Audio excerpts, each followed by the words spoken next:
সুপ্রিয় দর্শক মন্ডলী, সারা দেশে চলছে বিদ্যুতের সংকট। বিদ্যুৎ আসে যায়, আসে যায়, এ যেন একটি তালবাহানা। মানুষের জীবন যাত্রার মান হচ্ছে নষ্ট, মানুষের জীবন হচ্ছে অতিষ্ঠ। তাই আমরা সেমাই টিভির পক্ষ থেকে আজ সাক্ষাৎকার নিতে চলে আসলাম আমাদের মাননীয় কয়লা মন্ত্রীর কাছে। মাননীয় কয়লা মন্ত্রী,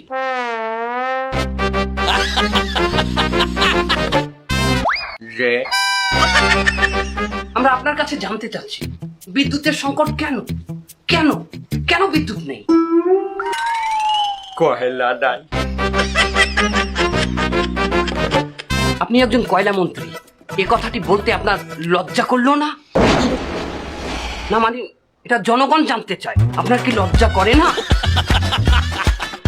না,